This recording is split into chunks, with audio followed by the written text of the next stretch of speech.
Hello, I'm Doug Wimbish, and I'm right here live and in living color at Sweetwater. Today, we're going to talk about my effects board, my pedals, and how we connect the dots sonically and musically.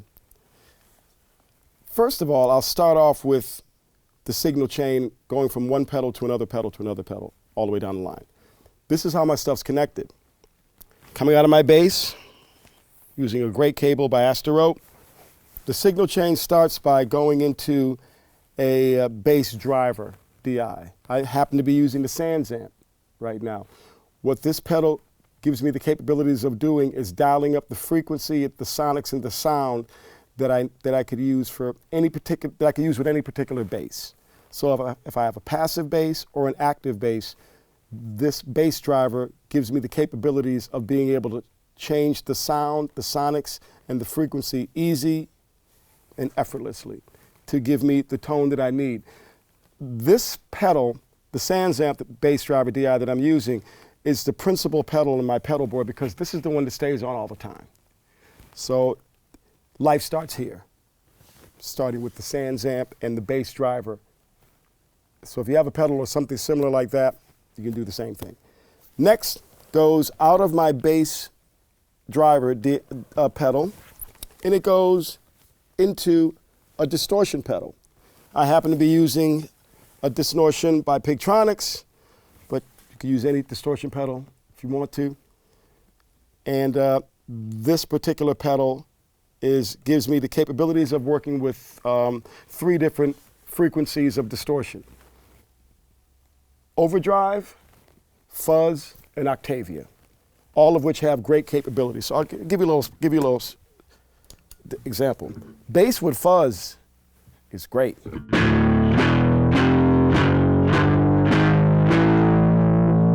So that's an overdrive sound. Fuzz sound.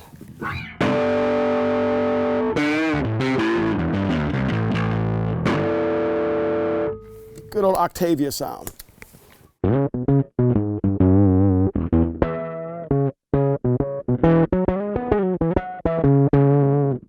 So basically, this particular pedal that I'm using is 3 different distortions kind of like in one.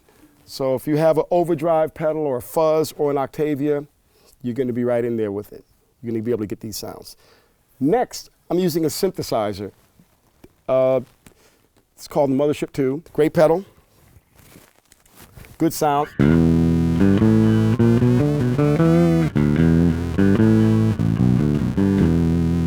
Got a good range, good frequencies. Now, why do I use all 3 of these? Because 3 things are better than one. All starts off with the Synth amp, but I have the capability of being able to create different tones and textures between these 2 pedals alone with different settings. So I start off with my more, let's just say, overdriven, overdrive, fuzzy, buzzy, whatever sounds on the front end, but it all really starts with the bass driver at first. Everything else pops in and out.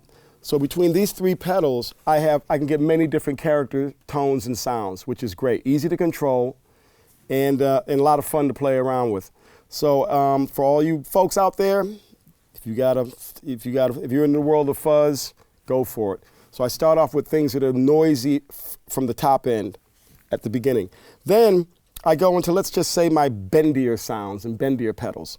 I happen to be using, for one bendy sound, a Whammy pedal. Great.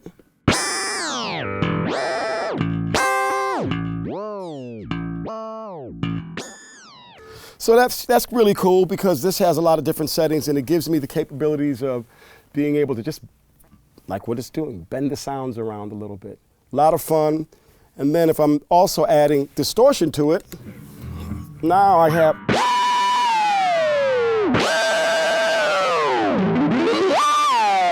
So now the distortion is helping to increase the love that the Whammy pedal is giving us. So it's all good. It's really simple. You can do this at home. Just make sure you don't get everybody upset by making too much noise. Out of this bendy pedal, we're going to go into, I go into the wah-wah pedal. Using a Jimmy Dunlop wah-wah here, but any wah-wah will do. And these are great just for being able to give you some extra color and tone with your bass.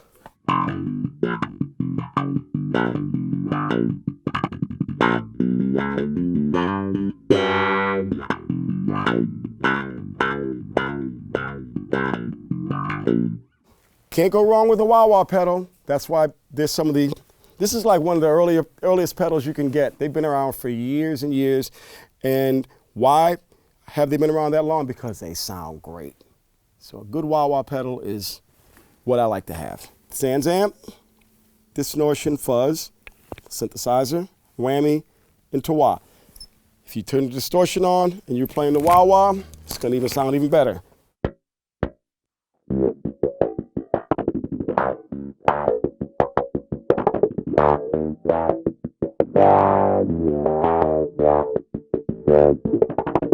So depending on your style or what you're going for, you can really start to push the air a little bit more by having the distortions going through bendy pedals like a whammy pedal or a wah-wah pedal. It's a good asset if you're going for different colors and tones simply and easily.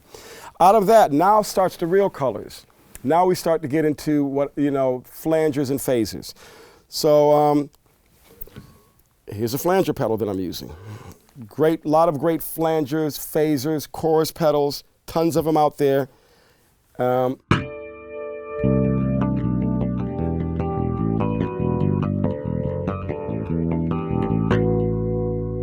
Now say we add the wah-wah to that.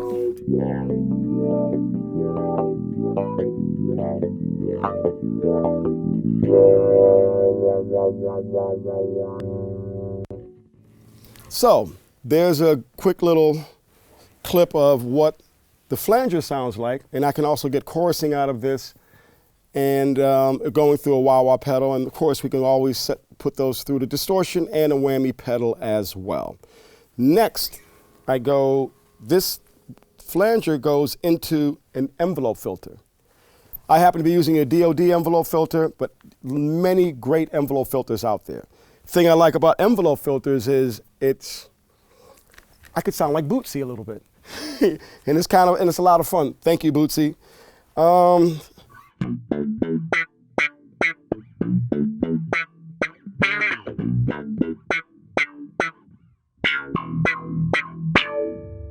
Really cool. Also, envelope filters are great if you're not necessarily going for the shock and awe wop wop. If you play really with a light tone, then you can almost get this sub low end sound that comes out, which is what I like.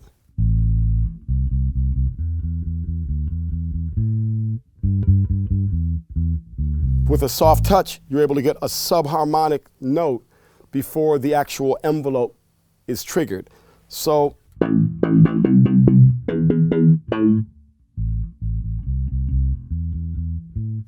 it has duality depending on how you use it, what bass you're driving if you're playing at the time. That's great. After the envelope filter that I just played, the envelope filter goes into a pedal called the Synth. It's a synthesizer pedal, but it's kind of like, it's like a cousin of the envelope filter, more aggressive, right? A lot of pedals out there like that. And what it does is it gives you this kind of really in-your-face character that isn't necessarily whopping and whopping. It's more like a synth that has that growl, like you're playing a mini moog or something like that when you've dialed it up a certain way, so it's really punching through. So check this out. Here's what the bass sounds like by itself, obviously. Now, if I add this synth wah, which is an envelope filter as well, it's going to really make it aggressive. So before, with the pedal. Before, with.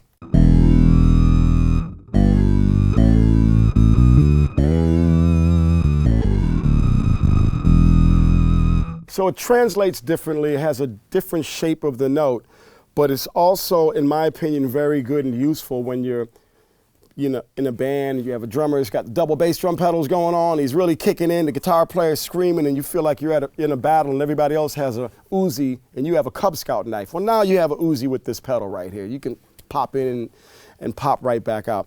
I tend to use these pedals, particularly this one, with caution, because it is very, very, let's just say, When you hit it, you hear it and you feel it.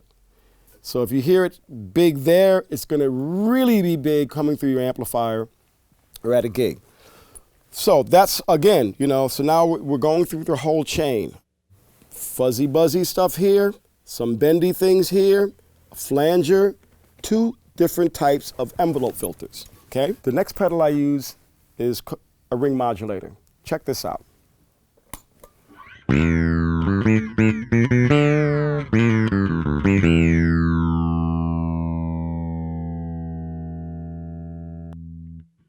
Great pedal, different tone, different kind of color, but in conjunction with the other pedals, it's part of the family. I like it a lot. Out of the ring modulator, I go into an old sampler pedal. And this pedal is so old, I had to change the casing on it. It's an old Boss sample pedal, sampler. Check it out, this is how I use it.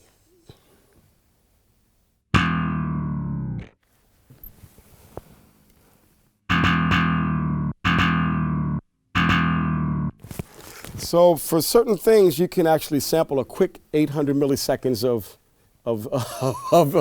sound real quick. But that within that second, you can do a couple of cool little things. Maybe sample a note, do a couple of licks here and there. But it's really cool if you're playing and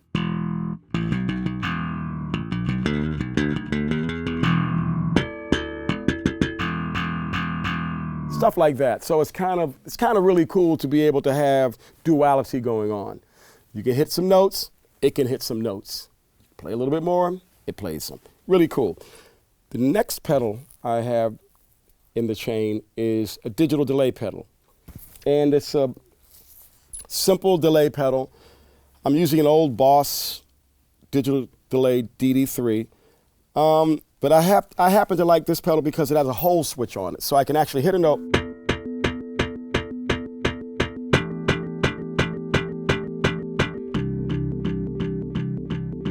And then you can speed it up or slow it down.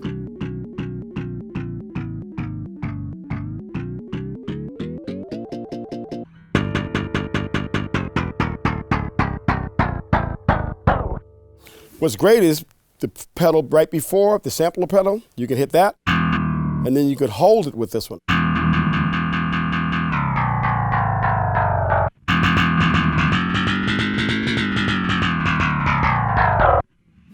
They're cousins.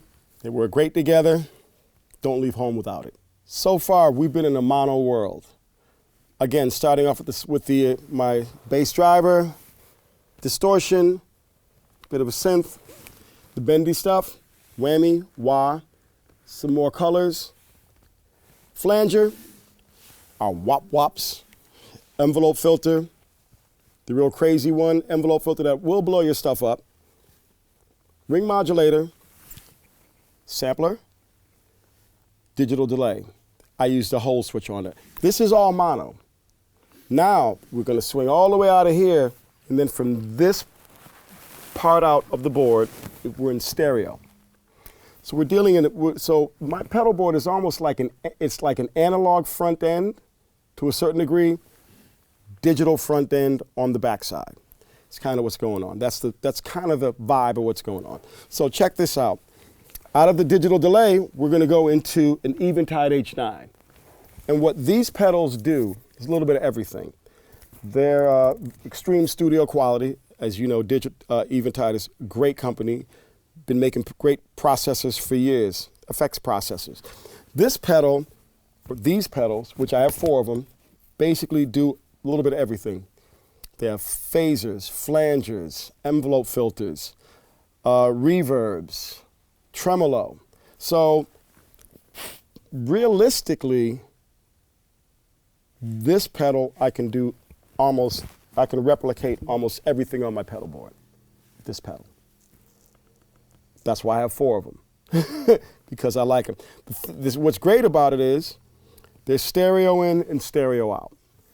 Now I'm into the world of MIDI, and it gives me many extra possibilities of being able to connect the dots. Also, it has a expression pedal in, so I can get more out of what it has to offer. Really, really, really cool pedals. Check it out. I'll play a couple of different settings but you'll get the gist. And also, with this pedal comes an additional attachment you can get. It's called a Barn 3. This gives me the capability, or us the capability, of being able to do quicker switching without having to hit the encoder here. So check this out. Some great sounds on these pedals.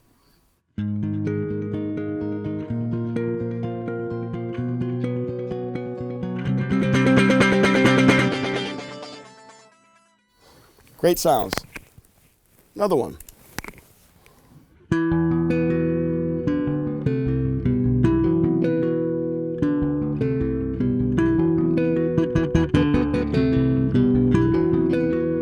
Other sounds.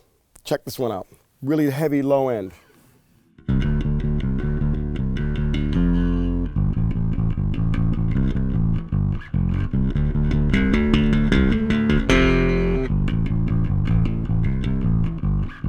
Other sounds.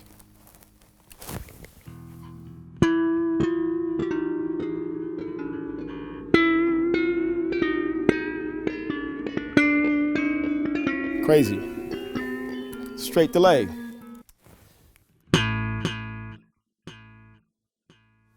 It's actually delay and panning at the same time, which is really cool. Let's go through a couple of other settings so you can get an idea of what this what else this pedal can do.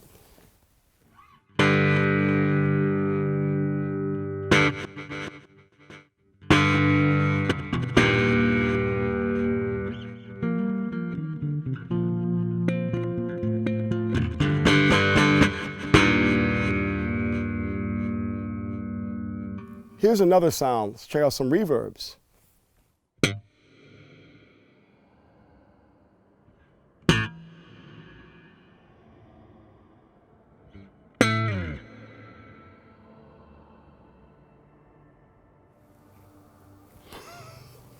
It's kind of got some angels coming in, doesn't it? Let's scroll through another setting. Flanger.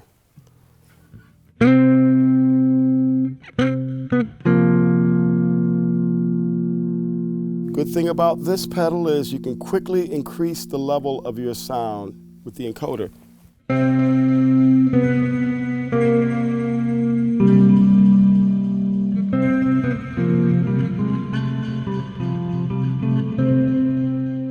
Some sounds have duality, which is one of these settings right here, where you can hear reverb with flanging, so on and so forth. So that's pretty much the premise of the Eventide H9. It does many, many different things. It has compressors, limiters, a lot of great essential sounds in it. I like it a lot. I like the fact that it's stereo in and stereo out. So again, we're in the world of stereo right here. I have another H9 here. Out of the two H9s, I go into a slicer pedal, and basically it gives me the capability of being able to chop the sound up. So check this out.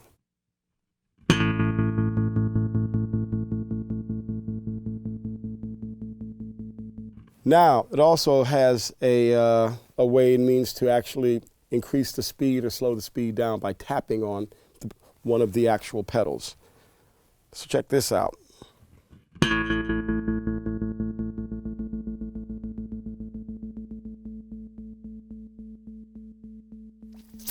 Good thing about this is, again, if I'm putting things from the front end into this, then it really makes the things in the front end come alive. So for example, I'm playing a distortion.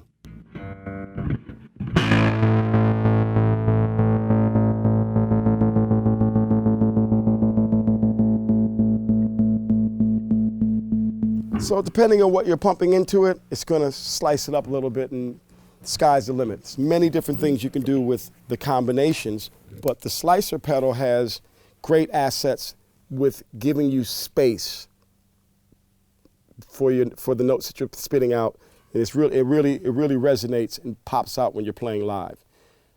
So we've gone over the H9s. I have another two H9s here,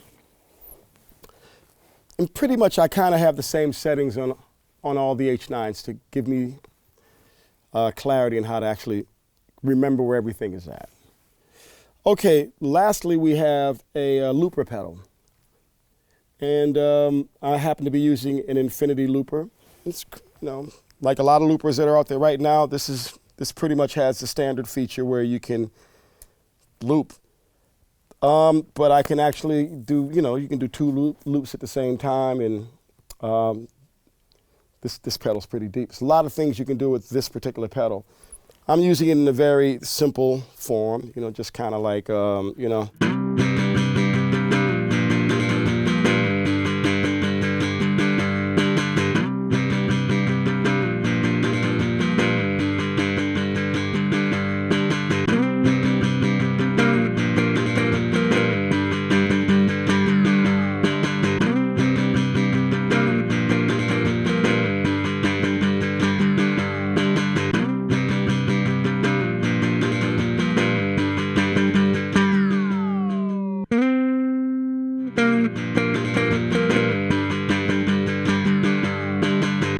So there's a lot of looper pedals out there right now, and this is a great one. I love it a lot.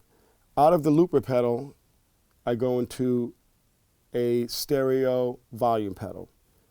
And when everything's going crazy here, you hit the volume pedal and turn it all off, So not only does this double as a volume pedal, but it also, when things go wrong, shut it all down. So it's nothing better than being able to turn things off when you don't want sound coming out. Great to have a volume pedal. Yeah, so in order to get all these things to work, you need good power. So I happen to be using, a power conditioner that gives me the capabilities of powering all these things up. It's important to have good power supplies, and also good cables. Better cables, better power supplies, the better your gear is going to work. That's very important. To round it all off, I'm using other things here. I sync up things to Ableton. I have a, MIDI sync box. And again, if you have devices that have MIDI in and/or you're using a computer or certain things from your digital audio workshop, then that's how I connect the dots, by having something small and simple that can come out of my laptop, MIDI out simply into a MIDI in of my devices. And at the end of the day, that pretty much rounds it out. So to summarize everything, this is like a big synth pedal in a certain degree. It's kind of like, I kind of tried to come up with something that would give me the characters that I like, but I also tried to think it out so that how do you get things to all speak to each other in a good way. And the way that I've set this up gives me the capabilities of being able to produce sound from the front end, and as it goes through the different pedals, they're all speaking to each other clearly in a good level. So whatever you're doing, whatever pedals you're going to use, experiment with them. Signal path is key. And also making sure that, the instrument that you're using is going to be able to be good for the pedals that you're using. Certain basses are passive, certain basses are active, certain strings you use are going to be round wound or flat wound.